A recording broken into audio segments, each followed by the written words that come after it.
नमस्कार, स्वागत है आपका इवनिंग रिपोर्ट में। आपके साथ मैं हूं रेणु कैलाश। आज इवनिंग रिपोर्ट में बात रतनलाल कटारिया के बयानों की। सबसे पहले उन पर नजर। पूरी सिस्टम की बात करें, वो भी एक ऐसा ही है जिसमें विपक्ष में बैठी बीजेपी ये कहती रही है कि ये पूरा धंसा हुआ है। अब उस धंसे हुई चीज में से पूरे हरियाणा को निकालना, डेवलपमेंट की तरफ लेकर जाना, चैलेंजेस, चुनौतियां बड़ी हैं। तो किस तरह से आप देखते हैं? हम तंग आ चुके थे इस अलायंस की राजनीति से। हाँ। जिसके सर पर भी मुख्यमंत्री का ताज धरते, हाँ। जिसके लिए मेहनत करते, हाँ। मुख्यमंत्री बनने के तुरंत पश्चात वही हमें रगड़ा लगाना शुरू कर देता। हाँ। कभी पिटवाना शुरू कर देता।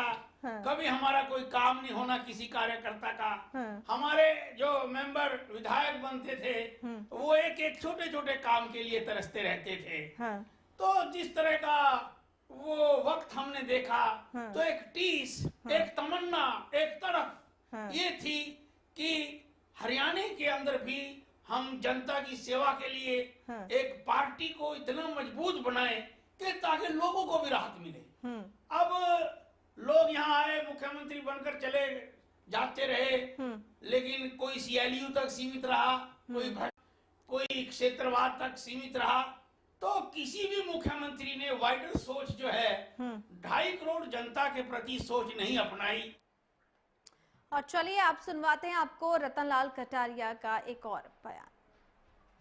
बहुत बढ़िया। और ये भी तो उम्मीद हो सकती है कि यहाँ के किसी सांसद को सेंटर में भी जगह मिले, क्योंकि कृष्णपाल गुर्जर की अगर हम बात करें, उन्हें सेंटर में इंडक्ट किया गया। अब उनसे कुछ मंत्रालय वापस भी ले लिए गए, क्योंकि विधानसभा में हम देखें तो वहां से बीजेपी को सीटें नहीं आई, कोई फायदा नहीं हुआ। तो हम ये कह सकते हैं कि मोदी जी बहुत ही फ्री एंड फेयर गेम चलते हैं, बहुत ही फ्री एंड फेयर है। उसके लिए बिल्कुल प्रोत्साहन भी है जो काम करता है, और जहां पर नहीं वहां पर डंडा भी सख्त है। ऐसा है, आप ना मेरी तरफ, मेरे मुंह की तरफ कुछ इशारा करना चाहती हैं? ऐसा नहीं है। एक मिनट, मेरी बात सुन लीजिए। आप इतना खुल के बोलते हैं। हाँ, मैं खुल के बोल रहा हूँ। मेरे लिए मंत्रिमंडल से ज्यादा ये इम्पोर्टेंट है कि जब हरियाणा में शपथ होने के पश्चात मोदी जी ने अपने यहाँ पर चाय दी, तो वो तो जहाज से आ गए थे, मैं गाड़ी से आया, तो 400 मेंबर पार्लियामेंट वहां पर थे।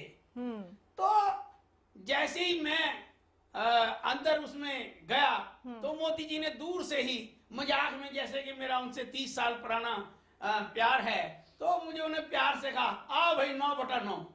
यानी कि मेरी लोकसभा में 9 की 9 सीटें पार्टी ने जीती। और प्रधानमंत्री जी ने ये कहकर तो मेरा कितना सम्मान किया 400 लोगों के बीच। जी हाँ, तो रतनलाल कटारिया का ये बयान, उन्होंने कहा जिस भी दल के साथ हमने गठबंधन किया, हमारे उसको दबाया जाता था, वो दल हम पर रूल करने की कोशिश करता था। इतना नहीं, विधायकों को पीटा भी जाता था। वीरेंद्र चौहान हमारे साथ बीजेपी के प्रवक्ता जुड़ चुके हैं। वीरेंद्र जी, बहुत स्वागत है आपका हरियाणा न्यूज में। जी शुक्रिया। वीरेंद्र जी, रतनलाल कटारिया जी का बयान साफ तौर पर सामने आया। जो उन्होंने हमारी मैनेजिंग एडिटर से बातचीत की, उसके कुछ अंश हमने अपने दर्शकों को दिखाए, जिसमें उन्होंने बहुत सारी बातें कही हैं। उन्होंने एक बात ये भी कही कि जिस भी दल के साथ बीजेपी ने पहले गठबंधन किया, उस दल ने बीजेपी को दबाने की कोशिश की। और इतना ही नहीं, उनके जो लोग थे, जो नेता थे, जो विधायक थे, उनका शोषण भी किया जाता रहा, उनकी पिटाई तक की जाती रही। प्रतिक्रिया? देखिए, मैं समझता हूँ रतनलाल कटारिया जी हमारे वरिष्ठ नेता हैं, और उन्होंने जो कहा है वो उस समय की राजनीतिक जो वस्तु स्थिति है, जमीनी सच्चाई है, उसका चित्रण है। स्वाभाविक रूप से हम लोग हरियाणा में गठबंधन में रहे हैं इस बार सरकार बनने से पहले, और आमतौर पर गठबंधनों में जो बड़ा पार्टनर रहता है, हमारी भूमिका छोटे पार्टनर की रही है हमेशा, और जो बड़ा पार्टनर है वो स्वाभाविक रूप से वो डोमिनेट करने का प्रयास करता है। और जहां तक मुझे लगता है, जो उन्होंने विधायकों के पीटने बीटने का इशारों में बात की या सीधे शब्दों में बात की, मैं एग्जैक्ट उनको सुन नहीं पाया। इस तरह के आरोप इंडियन नेशनल लोकदल के लोगों पर लगते रहे हैं, और वो अपने विधायकों के साथ ऐसा बर्ताव करते रहे हैं। हमारे किसी विधायक के साथ ऐसा हुआ, ऐसी कोई घटना कभी सामने नहीं आई। चलिए, इस वक्त प्रतिक्रिया भी ले लेते हैं। इस वक्त हमारे साथ खजान सिंह जुड़ चुके हैं, प्रदेश प्रवक्ता हैं कांग्रेस के। खजान सिंह जी, बहुत स्वागत है आपका हरियाणा न्यूज में। थैंक यू, धन्यवाद जी। बहुत बड़ा बयान इधर रतनलाल कटारिया के सामने आया है। साफ तौर पर कह रहे हैं कि कांग्रेस 10 सालों तक सिर्फ सीएलयू में सीमित रही है। इसके अलावा उन्होंने एक और बयान दिया और कहा कि जिस दल के साथ भी हमने गठबंधन किया है उस दल ने हमें खूब दबाया। देखिए, तो रतनलाल जी सीनियर लीडर हैं बीजेपी के, और ये वैसे भी फील्ड में भी ऐसा हुआ था। भारतीय जनता पार्टी के एमपी को सरेआम फैजाबाद में पीटा गया था कई साल पहले, जब ये इंडियन नेशनल लोकदल और भारतीय जनता पार्टी दोनों की सरकार थी। हाँ। तो भारतीय जनता पार्टी के नेताओं को पीटा गया था। ये बात तक तो ठीक है, ये तो मौके की वारदात हुई कि हम लोगों को भी पता है इस बात का। लेकिन इनका गठबंधन तो कई बार रहा है, एक बार थोड़ी रहा है। लेकिन जब भी इनका गठबंधन रहा, अब तब ये बी टीम हुआ करते थे, लोकदल ए टीम होता था, अब लोकदल बी टीम है, ये ए टीम है तो अब भी इनकी मिली भगती, क्योंकि ये मिलकर ही राजनीति करते हैं, मिलकर ही राजनीति अब भी कर रहे हैं। ये कांड हुआ है बाबा रामपाल का, इसमें दोनों पार्टियां मिली हुई थी। चलिए इस पर प्रतिक्रिया लेंगे। राजीव जेटली भी हमारे साथ जुड़ चुके हैं। राजीव जी, बहुत स्वागत है आपका। हाँ जी, थैंक यू। राजीव जी, साफ तौर पर रतनलाल कटारिया ने ये कहा है कि जिस भी पार्टी के साथ गठबंधन रहा खूब दबाया गया, आपके साथ भी पार्टी का गठबंधन रहा, इशारा आपकी भी तरफ, एक बड़ा बयान। देखिए, कटारिया साहब एक वरिष्ठ नेता हैं। मोदी जी के की हवा, मोदी जी के प्रभाव और मोदी जी के व्यक्तित्व के चलते उनका चयन लोकसभा में हुआ है। और चुनाव तो खत्म हो चुके हैं, क्योंकि अब इस तरीके की बयानबाजी बहुत अजीब सी बात लगती है कि जब चुनाव नहीं है, ऐसे कोई मुद्दे नहीं है, कोई रिटेलिएशन नहीं है, किसी ने कोई ऐसा बयान दिया हो, उस बयान के जवाब में अगर रिटेलिएट करते हो तो भी ये चीज डाइजेस्ट होती है। लेकिन माहौल एक तरफा है, भारतीय जनता पार्टी की पूर्ण बहुमत में सरकार है, लोग अपना समर्थन दे रहे हैं, विपक्ष ने अभी कोई विरोध करना भी शुरू नहीं किया है। तो ऐसे में ये बयान देना, ये बहुत अटपटी सी बात लगती है, डाइजेस्ट होने वाला बयान नहीं है। जी वीरेंद्र चौहान जी, डाइजेस्ट होने वाला बयान नहीं लग रहा। राजीव जेटली को कह रहे हैं भाई अभी तो विपक्ष भी सशक्त भूमिका में नहीं आ पा रहा है, जो बीजेपी को पूर्ण बहुमत के साथ वो सत्ता में आई है। इस तरह के बयान अब तो चुनावी बयान भी से माना नहीं जा सकता, फिर काहे का बयान ये? वो कोई किसी परिस्थिति पर तात्कालिक टिप्पणी जैसा बयान तो लगता ही नहीं है। आपकी मैनेजिंग एडिटर उनसे बात कर रही थी, उस बातचीत में किन्हीं परिस्थितियों, किन्हीं संदर्भों में उन्होंने वो बात कही होगी। मैं समझता हूँ उस संदर्भ से बाहर रखकर उस बयान को देखने का कोई कारण नहीं है, और इसको इतनी तूल देने की भी आवश्यकता नहीं है। एक महत्वपूर्ण बात है, उसको समझना चाहिए, हरियाणा की जनता ने बदलाव के लिए मैंडेट दिया है, और हम हरियाणा की राजनीति और राजकाज के अंदाज में यानी क्या बीजेपी उस अतीत पर बात नहीं करना चाहती जिसका जिक्र रतनलाल कटारिया कर रहे हैं कि जिस भी दल के साथ हमने गठबंधन किया खूब दबाया गया? आपको भी अच्छे से पता था कि हरियाणा में कुछ समय पहले बीजेपी की क्या स्थिति रही थी, और जिस तरह से उन्होंने कहा कि उनके विधायकों के साथ अभद्रता भी की जाती थी। क्या उस अतीत पर आप जाना नहीं चाहते? मैं ये कह रहा हूँ कि रतनलाल कटारिया जी ने जो बात कही, जिन संदर्भों में कही, उन्होंने उस संदर्भ से बाहर निकलकर उस बात को आप रखेंगे तो अनावश्यक उसको खींचने वाली बात होगी। और ये बात बड़ी साफ है, आपने ही कह दिया। मैं जो कहना चाहता था कि ये समय निस्संदेह आगे बढ़ने का है। ये समय निसंदेह जो अतीत के अनुभव हैं वो समाप्त कभी नहीं होते। अतीत की बातें कभी एक झटके में समाप्त नहीं हुआ करती, वो पन्ने फाड़ करके फेंके नहीं जा सकते। परंतु ये समय आगे बढ़ने का, और हम लोग आगे बढ़ रहे हैं। जी, बहुत नपातुला, बहुत सधी हुई प्रतिक्रिया वीरेंद्र चौहान जी आप दे रहे हैं। चलिए खैर, खजान सिंह जी भी हमारे साथ जुड़े हुए हैं। खजान सिंह जी, क्या कहना चाहेंगे इस पूरी बातचीत पर? हालांकि वीरेंद्र चौहान जी ये कह रहे हैं कि जो हुआ वो परिस्थितियों के हिसाब से उन्होंने कहा, तत्कालीन जो परिस्थितियां थी उस पर टिप्पणी हुई, उस आधार पर ये बात कही गई है।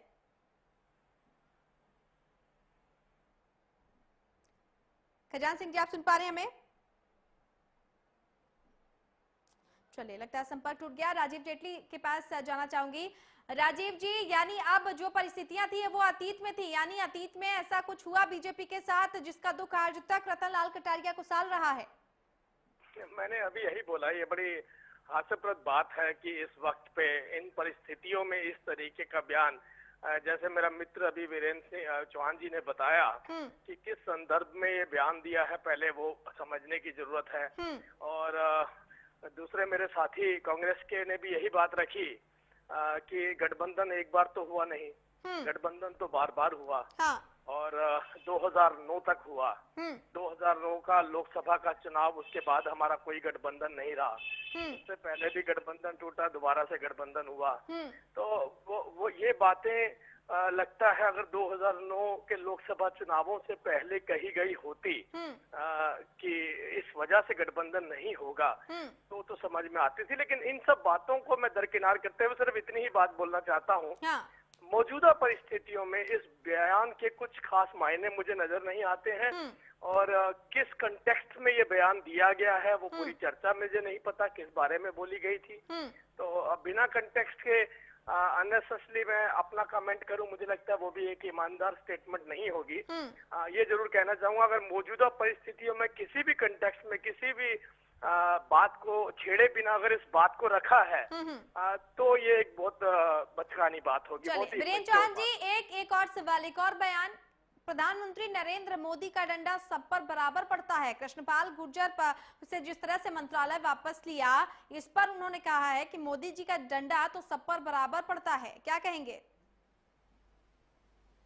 फिर मैं यही कहूंगा, क्योंकि उन्होंने किस संदर्भ में किस प्रश्न के उत्तर में कैसा कहा मैं नहीं जानता, परंतु कृष्णपाल गुर्जर जी से जो मंत्रालय वापस लिया गया, सुनिए, मैं ये कह रहा हूँ कि जो उनका वाक्य आपने मुझे कहा, इस वाक्य को यूं का यूं सुनाकर, इस वाक्य को निकाल करके अगर आप मेरे से इस पर टिप्पणी मांग रहे हैं तो मेरी टिप्पणी ये है कि देश के प्रधानमंत्री बड़े न्यायप्रिय ढंग से काम करते हैं। वो किसी को इनाम देते हैं तो न्यायप्रिय तरीके से देते हैं, किसी को अगर कहीं हल्का फुल्का ठीक करने की, दुरुस्त करने की बात होती है तो वो सबके साथ बराबरी का व्यवहार करते हैं। अगर इस संदर्भ में उन्होंने कहा है तो इसमें मुझे नहीं लगता कि कोई आपत्ति। तो आपको लगता है कि कृष्णपाल गुर्जर जी पर ये जो डंडा चलाया गया है वो डंडा कुछ अच्छा करने की कोशिश थी? नहीं, मैंने कहा कि मैं संदर्भ नहीं जानता।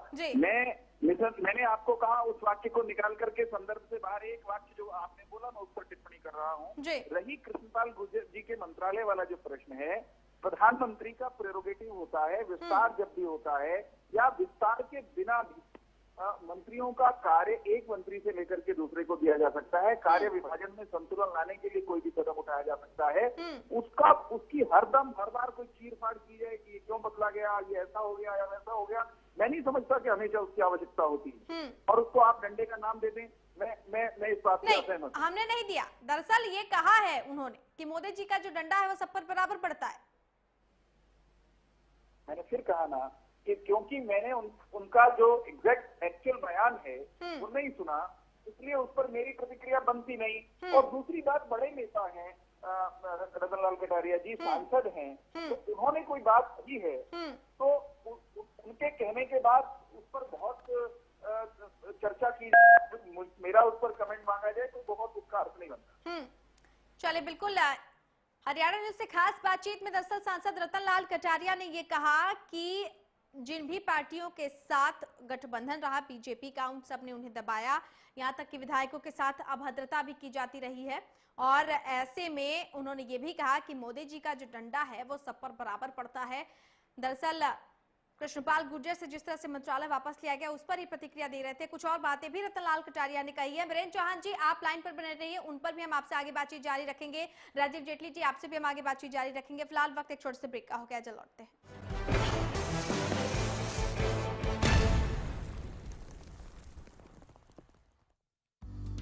सिरसा में अब खत्म हुआ अंतर्राष्ट्रीय स्तर की शिक्षा का इंतजार।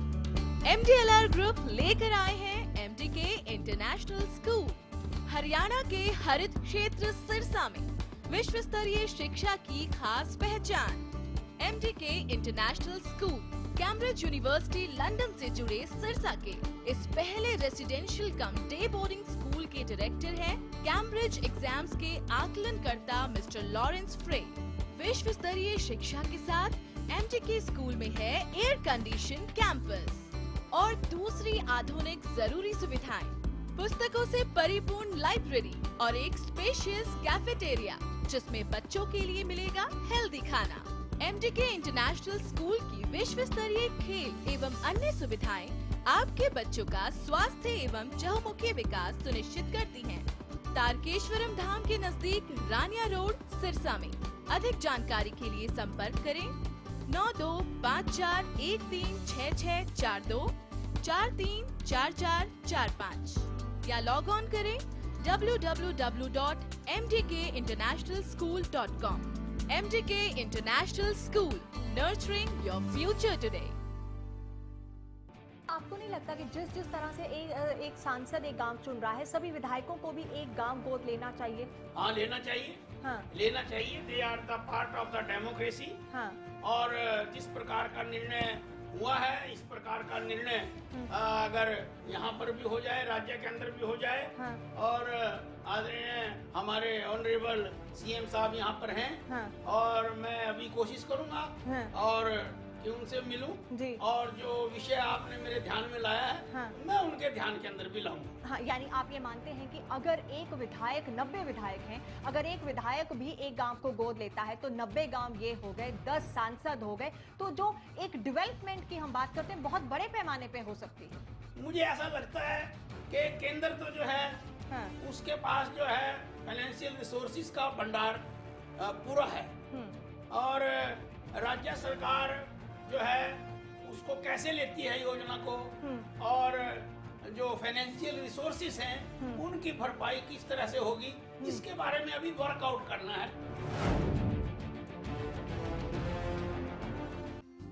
Largest campus, more than 1800 students, well-equipped workshops and labs, advanced courses, more than 30 PhD holder and experienced faculties. For more information, log on our website. Contact us for admission. Army University, bringing ambition in life.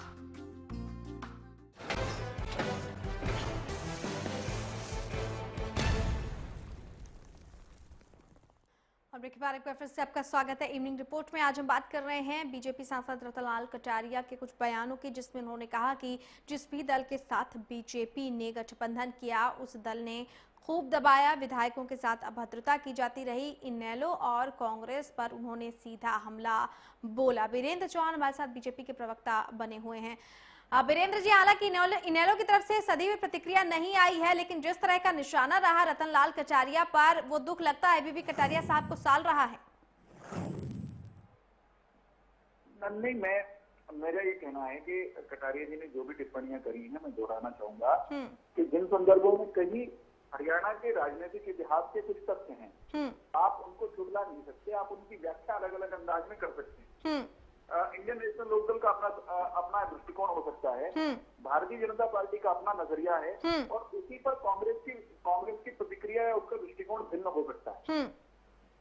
कुल मिलाकर के इस बात से कोई इनकार नहीं कर सकता कि जब आप गठबंधन में होते हो और आप छोटे दल होते हो और कुछ दूसरा बड़ा दल होता है और वो काफी बड़ा आपसे हो आकार में स्थिति में, तो स्वाभाविक रूप से आपको आपके साथ व्यवहार शायद समानता का संभव नहीं होता। ऐसा तजुर्बा हमारा रहा है हरियाणा में, इससे हमने कभी इनकार नहीं किया जी। परंतु मेरा ये कहना है कि अब जबकि हरियाणा की जनता ने हमको, राजीव जेटली भी वही बात कह रहे थे, हम एक स्पष्ट बहुमत की सरकार हरियाणा में चला रहे हैं, हम राजनीति के गड़े मुद्दों पर बहुत चर्चा करने के मूड में नहीं है। आप हमको विवश करते हैं जब प्रश्न करके, कई बार नहीं, दरअसल जब ऐसे बयान सामने आते हैं वीरेंद्र चौहान जी, तो सवाल अपने आप उपज जाते हैं। आप जब गठबंधन पर लौट कर जाएंगे बार बार, तो कहीं ना कहीं से वो निकल कर आएगा। मैं ये समझता हूँ कि अभी टेलीविजन को भी, मीडिया को भी आज और आगे का हरियाणा कैसा हो, इस पर बहुत अधिक बात करनी चाहिए। वीरेंद्र जी, ठीक है, चलिए, आगे का हरियाणा कैसा, आगे की रणनीति कैसी हो, लेकिन अब परिस्थितियां बदल चुकी हैं। आपने कहा कि अतीत के बहुत सारे पन्ने ऐसे रहे, वो पन्ने आप भी नहीं खोलना चाहते, और यहाँ पर बहुत खोल पाना भी उसको संभव होगा, लेकिन अब परिस्थितियां बदल चुकी है। एक बड़ी पार्टी के रूप में आपकी पार्टी तब्दील हो चुकी है। क्या वही भावना जो आपकी पार्टी के साथ की गई वही बदले में आपकी पार्टी भी देगी? क्योंकि ये सवाल इसलिए भी क्योंकि अब विपक्ष भी लगातार, कांग्रेस भी ये कह रही है कि बदले की भावना से बीजेपी सरकार कार्रवाई करती है। जिस तरह से योजनाओं के नाम बदल दिए जाते हैं, जिस तरह से जो संघ से जुड़े नेता या फिर कुछ ऐसे कुछ खास चेहरे रहे जिनको ज्यादा तवज्जो दी गई है बनिस्बत की जो एक लंबे अरसे से परंपरा चली आ रही थी नेहरू गांधी खानदान की, ये बदले की कार्रवाई है। मैं ये समझता हूं कि कांग्रेस के नेताओं का दृष्टिकोण पिछले 65-70 सालों में 65-66-67 सालों में जो स्वाधीन भारत का जो कालखंड है उसमें उनके नेताओं का दृष्टिकोण बड़ा संकीर्ण रहा है। जब वो सत्ता में थे उन्होंने कभी भी विपक्ष के बड़े नेताओं की तरफ ध्यान नहीं दिया। आप मानेंगे इस बात को कि राजीव गांधी, इंदिरा गांधी और पंडित नेहरू के नाम पर एक नहीं, दो नहीं, 200 नहीं, हजारों की संख्या में संस्थान कांग्रेस ने खड़े कर। जब कांग्रेस के नेता या कांग्रेस की सरकारें ऐसा कर रही थी तो उस प्रक्रिया में और गांधी परिवार और नेहरू खानदान से वो बाहर न जाकर के कांग्रेस ने भी सरदार वल्लभ भाई पटेल जैसे बड़े नेताओं को स्टोर कर रहे थे। आज अगर प्रधानमंत्री श्री नरेंद्र मोदी ने सरदार वल्लभ भाई पटेल के नाम को आगे बढ़ाया है तो उनको परेशानी है। ऐसे ही अगर भारतीय जनता पार्टी की सरकार आने पर ऐसे नेता, ऐसे बड़े नाम जिनकी इन लोगों ने लगातार एक षड्यंत्र के तहत और छोटी मानसिकता के कारण अनदेखी की, उनका मान सम्मान बहाल करने का काम होता है तो इनको परेशानी नहीं होनी चाहिए। ये प्रजातंत्र का तकाजा है। हमको इनकी इतिहास यानी बीजेपी की सरकार बदले की भावना के तहत कोई काम नहीं करेगी। हम बदले की भावना से कोई काम नहीं कर रहे, हम बदलने की भावना से कर रहे हैं। जहां बदलाव आवश्यक है वो आएगा, बदले की भावना से कुछ भी नहीं किया जाएगा। चले, बहुत शुक्रिया बीरेन चौहान जी हमसे जुड़ने और इस खास बातचीत के लिए आपका। तो रतनलाल कटारिया का इनेलो कांग्रेस पर बड़ा बयान ये सामने आया कि जिसमें पार्टी से गठबंधन किया उस दल ने हमें दबाया। जी नैन राजनीतिक विश्लेषक हमारे साथ जुड़ चुके हैं। नैन साहब, बहुत स्वागत है आपका हरियाणा न्यूज में। Thank you ma'am. नैन साहब, बहुत संक्षिप्त टिप्पणी चाहूंगी, समय की कमी है। जिस तरह से रतनलाल कटारिया का बयान सामने आया, वो दुख उन्होंने अपनी जुबान पर लाया कि जब बीजेपी एक छोटी पार्टी हुआ करती थी उनको बाकी दलों ने खूब दबाया। ऐसा मैम कि एक भारत की राजनीतिक दलों की एक प्रथा बन गई है कि वो दूसरों पर इल्जाम लगाना और अपनी प्रशंसा करना। और जहां तक ये बात है कि पहली सरकारों ने कुछ काम नहीं किया, ऐसा कुछ भी नहीं है। और ऐसा कुछ भी नहीं है कि बीजेपी ने कोई करिश्मा दिखा दिया है। अभी बीजेपी काम कर रही है और उसके कुछ समय के बाद, साल 2 साल के बाद पता लगेगा कि इसने कितना काम किया है।